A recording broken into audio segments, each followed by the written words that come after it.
film session that were you really able to take lessons learned there, put them into practice in tonight's game? What did you see that worked well tonight? Well, we kept our turnovers down for the majority of the game. Still had 16, but we had better ball security and didn't allow for a lot of pick sixes. I thought we did a better job on the defensive end of rebounding as well. Even though they got some long, they shot so many threes, there was a lot of long rebounds, but for the majority of the part, we did a good job of rebounding the ball. So, and then offensively, I think everybody just felt in a good rhythm because we had the ball popping tonight and it was moving from side to side. And even with a lot of the looks that we missed, we had some really good opportunities. But I just thought we just played a better game and followed the game plan. Dan? LeBron, between yourself, AD, Carmelo, Russ, like these are some of the best offensive players of the last couple decades in the NBA. And individually, like that's always a good option. But how important is it for you guys to play with a pace where the ball is gonna zip like it did tonight, and kind of recapturing that sort of offensive flow nightly? Well, that's most important. I mean, bailout moments, then so be it. But as a team, it's more important to our role players that we always, attract, 2, 3, 4 guys, attention, and able to find our guys and have that ball moving from one side to another. It just keeps the defense at bay. It's much easier to guard one of us than to guard all 5 of us. So, that's very important to our success. LeBron, just another kind of milestone thing. You passed Malone on the steals list, and Allen Robertson's coming up in 20 more steals to be number 10. I just wondered, is there for you like an art to the steal, while still playing good defense on the ball, and how do you approach that throughout your career? A lot of it has to do with anticipation, obviously, being in the right place at the right time, but also just knowing a lot of the things that's coming before they actually happen. Tonight was an opportunity or instance where I was able to get 3 of them, and I was in the right place at the right time, being in the right position defensively. A couple of them I was able just to shoot the gap, but it's always been a momentum play, to be able to get steals and get runouts, and tonight I was able to be a part of a couple. LeBron, you didn't play in the last 2 games against the Thunder when they had the 2 big comebacks. And it felt like tonight, they made a couple of smaller runs, and you really imposed your will, be it defensively or offensively, making some key plays. How much of a point of emphasis was that for you personally, kind of entering tonight after watching what had happened in the 2 previous games? Well, I was excited to play in this game just because of that reason. I understood, the leads that we built, and me watching from the sideline and seeing those leads evaporate, and them celebrating on our floor last time they played us. And I couldn't do nothing but sit there and watch. And but they earned those wins.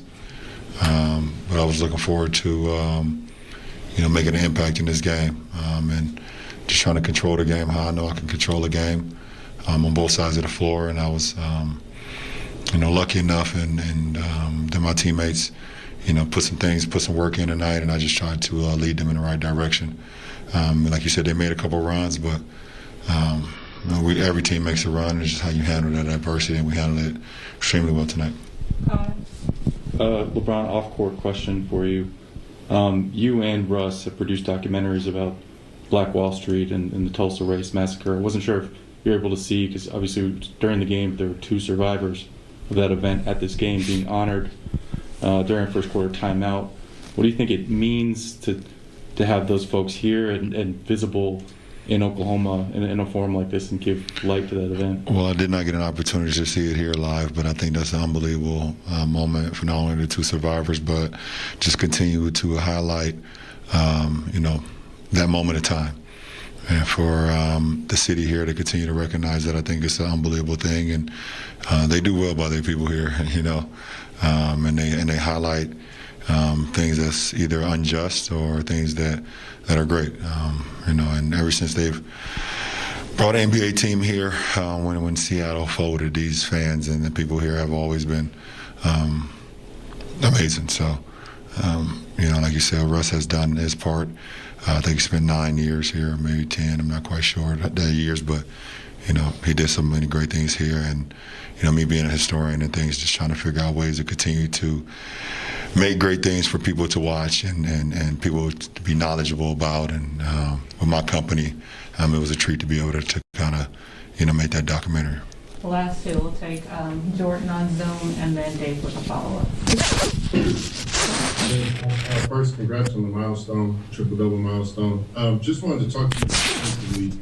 You had 4 steals yesterday. You had 3 steals today. Really like how you've been as a low man. Also pushing the tempo. You got Avery with those 2 early threes after the timeout. Just wanted to talk to you a little bit about that and your guys' rotations. It seems like that's been one of the biggest focuses, and I can tell you've been really harping on that. Well, for me personally, I'm just getting healthier and healthier every day. Obviously, my injury, played a big part of, me getting, out of game shape, but also, the dynamics of how I move, how I play, left me, just kind of hampered at times, being not to be like full stride and things of that nature and see, make plays. I'm able to see plays before they happen, but not actually be able to make them. But as I continue to get stronger and stronger, my injury continues to get closer and closer to 100%. I'm able to go out there and then do a lot of things that I've been doing over my career that benefits our team, and happy the way I'm feeling as of late. And Dave with follow-up. But I got another one, non-game related to tonight. Tomorrow night, Steph Curry could very well pass Ray Allen for the all-time lead in three-pointers. He needs 10. He's done it 22 times in his career. Who knows? But I wanted to know, him being someone that, he has all those battles in the finals, but not even necessarily from one of those moments, but is there a shot that he made, or is there a moment of his career, as you guys have had parallel careers, that stands out to you? I mean, first of all, the fact that the other night when they played that, we were really tracking him to see if he'd make 16 threes in the game, it just lets you know how freaking amazing this guy is. I mean, if it's one guy in NBA history who can make 16 threes, it would be Steph Curry. I'm literally sitting there and I'm doing the calculations in my head. I'm like, 16 threes, okay, listen, I know he's made 12 a few times. Well, I mean, if it's somebody that can do it, it'll be him. And that just lets you know how incredible he is. Secondly, the one thing that sticks out in my mind, unfortunately, Oklahoma, is really that shot that he made here. They pulled up from 38, 39, 40 feet and drained that thing. And obviously, we had so many great battles. He had so many big-time shots and buckets against us.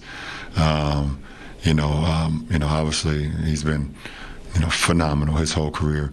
And more importantly, just a great dude. I wish I could be there if he's breaking the record. Obviously, we don't know. I wish I could be there to congratulate him, but, I'll be for one of the guys in our league that will congratulate him socially and things of that nature. But, listen, I know Ray, and I know the work that he put into it.